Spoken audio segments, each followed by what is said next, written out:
I got a very large and unexpected hotel bill because my brother and sister-in-law decided to kick me and my 9-year-old son out the week of Thanksgiving. Okay, so let's talk about what the agreement was beforehand. Like, how did it come about that you were invited to stay there, or did you ask to stay there? I had asked. I am a single mother who lives in Los Angeles. It's become extremely difficult to be able to afford even the essentials for me and my son, let alone an extra stay at a hotel. Right, so you were going to be there how long? For about 5 days. And you asked if you could stay there? Yes. And what was how did you ask? By phone? I texted my brother and I asked if it'd be okay, and he said no problem, but the only thing is we asked that you could repaint the nursery for us. I had no problem doing that. I'm a part-time artist. Okay. Yeah, it was right up my alley, plus they're my family. I did want to help them out. Were you just going to paint it, or you were going to do like a mural? I was going to paint and also do some designs, like a mural for them. All right. Do you happen to have those texts between you and I do, yes. Can I see them? So... Thank you. Mm-hmm. Hey, Tom, just checking in. Would it be okay if we stayed at your place over the week of Thanksgiving? Was this like a family reunion of sorts? Yeah, where were you coming from? Los Angeles. And where's the reunion? San Francisco. Okay. I think it should be fine, but got to run this by Amy. How long have you two been together? We've been married for about 7 years. We've been together since college. Oh, wow. Okay. I've got to run this by Amy. How long would you be here? 20 through the 27th, so 7 days. Okay. She's mindful of the pregnancy. Okay, you were pregnant at the time? I was. All right, was that your first baby? It was our first baby. All right, how's baby? He's great. Okay, He's great. great. She's mindful of the pregnancy, but she'll be okay with it if you wouldn't mind painting our nursery. Wow, that was just like out of left field. I'm trying to keep everybody happy. No, I know, but how do people do this by text? It's just so amazing to me. Like, why wouldn't you pick up the phone and say, hey, that sounds good, I got a favor, I got to ask you. Like, it's just so cold by text. All right, but would you mind painting the nursery? Would you mind taking out the garbage and, doing our tax returns and, just talk. All right, yeah, I can totally do that. She seems very excited about it. Awesome, thank you. And then you say, cool, just remember to be careful about stressing her out during this time. There has to be some backstory to that, because it is such an out there thing to tell your sister. Did you, Amy, I'm now directing this towards you, did you and Ms. Rogers have any issues before this? We have unfortunately always had issues throughout the entire time of knowing one another, which is really unfortunate because I've tried to get along with her on several occasions. And what are the issues? We met after 6 months of dating. He introduced me to his family, and she had comments to say about every which way I dressed. She didn't think I fit in. They're really close outside of this, so I think maybe okay, for court you're dressed like a little home on the prairie, so I'm trying to understand, what do you mean comments about? She's much more proper than I am, and okay. I don't think I was anything bad, but she loved to make comments about the way I dressed. She didn't think that I was good for Tom. How do you know she didn't think you were good for Tom? What would she say to you that would cause you to conclude that? Back in the day. Say it again? I saw some text messages back in the day. They weren't intended for me. Did he let you, or did you just look at them? Say that again? I said, did he let her look at the text messages, or did she just help herself? Well, maybe don't put it in writing. I'm asking you. Fair right? enough. Like just in terms of family's complicated, right? Yes. And when you're going to trash the girl he loves, I wouldn't put it in writing, because that's so. If you want to express your opinion, say it, forget it, write it, regret it, man. You put that in writing, and he is going to look at that, and turns out she was going to look at it. Fair point. I mean, and that is going to be a scar for a really long time. Mr. Rogers, you said something happened at the wedding. What was that about? Their relationship is difficult. They see things differently. They work on things differently. My wife was really into the designs and decorations for the wedding. It's not really my thing, but I support her, and I want her to be happy. You're in her wedding, but it's her wedding, yeah. And my sister being an artist, which I respect that, and I love her art, and I love her. However, her being very opinionated, and the last minutes. Your sister strikes me as a supremely opinionated individual. I've known her a minute and a half. Would you say that's fair? I'm passionate, yes. Your Honor. Well, no, passion is what people call themselves when they just want to say whatever comes to their mind all the time. Like, in other words, if it's her wedding, it's really her call, right? It is, but when she texts me and asking me questions about certain colors or things, I'm going to give her my input. Sure. If she asks you a direct question, you give her a direct answer. Yes. But was your direct answer impolite in any way? Or? I don't believe so. You're there. It's before Thanksgiving. Mm-hmm. And one fine night, by the way, what kind of house guests were she and her son before this happens that we're about to talk about? Well, she could have stayed with her mother. And the last time that she stayed with her mother, her son broke a vase, and her mom made all the excuses not to have her this time. But how did the boy behave? He was fine with us. We adore him. We don't have an issue with Michael. Michael's a good boy. Tell me what happens that night where the big blow up occurs. I was in the nursery finishing the first base coat that I'd put down. Mind you, it was not finished yet. And that's when I heard a lot of aggressive noises and a lot of banging around. So I ran out to the living room. What time was it? It was around midnight or so. I ran out to the living room, and that's where I saw my brother, drunk, loud, disorderly, wrestling with my 9-year-old son on the floor. But was he hurting him, or? I mean, it's a bad idea anyway, but I'm just wondering, was he hurting him? Well, a little backstory. My brother and I come from a little bit of a dysfunctional home. My dad was... who doesn't? But go ahead. True. My dad was a severe alcoholic. And I'm sorry to hear that. Thank you. He was physically and emotionally abusive to us growing up, and it was really difficult. And it's harbored some emotions as I've gotten older. So when I see my brother drunk and then wrestling with my son, it brought back a lot of trauma, and I responded to that trauma. And so I yelled at him to get off. At midnight? Yes, at midnight. With the pregnant lady upstairs? I did, yes. And what were you yelling? I told him to get off my son, that he is reminding me of our father right now, the way he's acting. You said he wasn't worthy of being a father. When did I say that? Don't talk to each other, talk to me. But did you in fact say you're not worthy of being a father while you were yelling at him? I, along the line, said if he's going to behave like this, then he does not deserve to be a father. He should reevaluate. What, can I ask you what exactly you saw that triggered you to go nuts like that? Because that's kind of going nuts. My son was saying stop, even though it was laughing. It just was just too much for me. And I know my brother, and I know that he would never hurt my son. But in that moment... But I don't even think you're saying that he was hurting your son, are you? I don't know. It just... Well, in the end, was he hurting your son? No, in the end, he was not. Right. So, but you didn't even have... your problem was that he came home at midnight and he'd been drinking. Yes. That was your problem. And I was not made aware that he was going to be out drinking.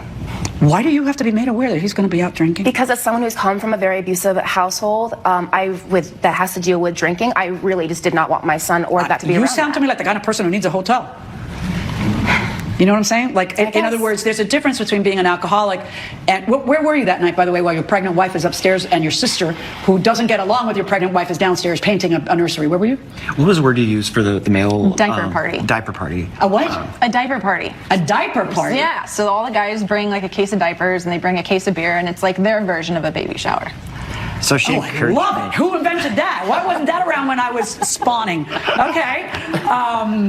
Wow. Okay. Yeah, because then you end up with a bunch of diapers, which is really useful. Right. Okay, and you were already going to end up with, a bunch of guys drinking too much beer, so you might as well have a bunch of cases of diapers, That too. was my thought process. That's awesome. All right, but so he went somewhere else for that? My All wife... right. And were you drunk? Yes. How'd you get home? Uber. Okay. So you get into the house, and what happens? Your nephew's up at midnight? Yeah, admittedly, my memory is a little hazy, being that I was out drinking with my friends. But yeah, I come in. I'm not sure why my nephew was up at that hour, but he was up in the living room, lights on, playing with toys. We roughhouse a lot during the day. It's a common interaction. Is that accurate that they roughhouse a lot? Like When he's sober, yes. Okay, go on. So, my nephew sees me, gets excited. I love my sister, I love my nephew. He's very excited to see me, wanted to play, wanted to wrestle. I didn't see any harm in it. I feel that my sister overreacted. What did she say to you? Once again, I'm sorry that my memory's not entirely there, but I do remember her telling me I was not worthy of being a father when I'm 2 months away, at that time, 2 months away from being a father, and very much looking forward to it, and very much wanting to be the father that our father wasn't. What reaction did, you're upstairs and you hear the screaming. You come down and what do you see? I'm jolted awake. I've been asleep since 9:30. He knows, I was very adamant about my rest, and she knows, a little backstory, we've had issues with fertility before we had our son, so that was the whole basis of don't stress me out. So I'm hearing screaming and I go downstairs. Let me just say that this writing was on the wall, and that that she probably shouldn't have stayed at your house if you've had all these problems beforehand, and you're pregnant and you're stressed, and it's Thanksgiving. which is already going to add a whole new dimension of crazy to the family. You come down and what happens? I come down and they're at each other's necks. Michael's mean? crying. They're just screaming at each other. They're going back and forth. She's saying he's not. I walked right down when she said he wasn't worthy to be a father. He's screaming back at her that, like, don't compare me to past issues. Michael's crying in the corner, and I just had Michael's it. Michael's a boy? Michael's our nephew. I just had it at that point in time. I'm exhausted. I'm tired. I have to pee every 45 minutes. The last thing I want to do is go downstairs and referee. Yeah, so do I, and I'm not pregnant. But go ahead. Yeah, so I said she needed to leave. I was like, this is in everybody's right then and best there interest. at midnight? Yeah. That she needs to leave that moment? The next morning. I'm In sorry. the She needed to morning. leave the next Okay, morning. but you tell her Yes, that night. I told her in the morning she needed to leave. It was in everybody's best interest. I was exhausted. I'm stressed out. That was the deal. Was he crying? Was he upset? He cried when we got back in the room. When I took him back upstairs, he was very upset. In the morning when you got up, what did you think was going to happen? I was hoping that we could calmly discuss what had happened, and I was hoping that Tom would kind of understand, considering our past together. But it didn't happen. It was still very much get out of my house. So I then had to quickly... You had to go to a hotel. Yeah, to try to Which find is one. inconvenient, right? And it cost you, what, $825 that you could have spent on other stuff, like groceries, right? Yeah. I'm not understanding why you're screaming at the top of your lungs at your brother in a household where it was actually discussed beforehand that, remember, she's pregnant, and please, your trigger, I understand what you're saying. That is a trigger for you. But, families are complicated enough. And Thanksgiving is complicated enough. And maybe the right move for you at that moment, if you didn't want him wrestling with your son because you thought that he was intoxicated, was to calmly take your son and say, come on, it's time for bed, because it's midnight. And you're 9, and take him to bed, and then the next morning calmly have a discussion with a sober brother who you love. You love your brother, right? Of course I do. Right, because he's managed to tell me 10 times in this trial that he loves you. Yes. So I think you guys have a good relationship, but I just don't understand why, instead of losing it at midnight with a pregnant woman upstairs, you can't just have a calm conversation the next day. That wasn't in your wheelhouse. I get it. And that's fine. But then there's a consequence to that. You're no longer welcome there. So I wouldn't be all that surprised that, in fact, you were told, guess what? Now you can't stay here. So I don't think that they have to pay for your hotel room. I don't see why they would have to pay for your hotel room. It's not like they breached something. When you're a guest in someone's house, you kind of got to play by their rules. And one of the rules include not making them cry. Not making a grown man who's about to have a baby cry, not waking up a pregnant woman, your son, I imagine, was super upset. Yes, he was, through the whole thing. And he now is pretty much having it on his shoulders. He thinks this whole thing is his fault. Well, it isn't. No, it's and not. Is he going to watch this? It's not your fault, sweetheart. It is absolutely not your fault. It's the grown-ups who have to behave like grown-ups. And you, by the way, if you come in from drinking, the last thing you should be doing is wrestling with a kid, because you could hurt him by accident, especially when you have no memory of anything you were doing. You know what I mean? Yes, Your Honor. And if you think that you don't want to be around someone who drinks, you're the kind of person who needs a hotel, okay? Because people are going to be drinking. Do you drink alcohol? Occasionally. Okay. All right. So these are not surprises. You handled it poorly. There is nothing they did wrong. Go ahead. To be fair, if they had told me he was going to go out for a night of drinking, I would have made other arrangements for that night. Okay, here's the thing, Ms. Rogers, that I'm not sure you're understanding. So let me put this in a way that you can understand. No! You are not your brother's keeper, woman! Nobody has to run by you that they're going to get together with a bunch of friends. What planet are you? No, stop. Your needs and your want. Look, you know yourself. You know how you are. And that's great. Go pay for a hotel from the beginning. Because you can't, if you expect to be a house guest somewhere and everybody has to check in with you and tell you where they're going, who they're going to be with, and just how many beers they're going to have, you are the kind of person who needs to stay in a hotel. Verdicts for the defendants. First of all, I'm sorry that you had experience with a father who had drinking problems during your childhood. However, the way I see this story, you were welcomed to your brother's household despite of the little things you had going on with your sister-in-law. And then you just completely flipped out when one night your brother decided to have daddy shower, baby shower, whatever, diaper party, which is a great idea, by the way. As a mother, I can totally understand the amount of diapers that are needed is insane. So that's a great idea. But it doesn't really give you the right to call him unfit to be a dad. And his wife already probably being uneasy about that sister staying in their household, had to witness and come down to this commotion going on. And by the way, what was the 9-year-old doing staying up at midnight? Yeah, that's another question. So what did you guys think about this case? Do you think the sister was in the right by pointing out some maybe drinking issues that her brother might or might not be having? Or do you think she was out of line? Leave me in the comments below, and thank you for watching.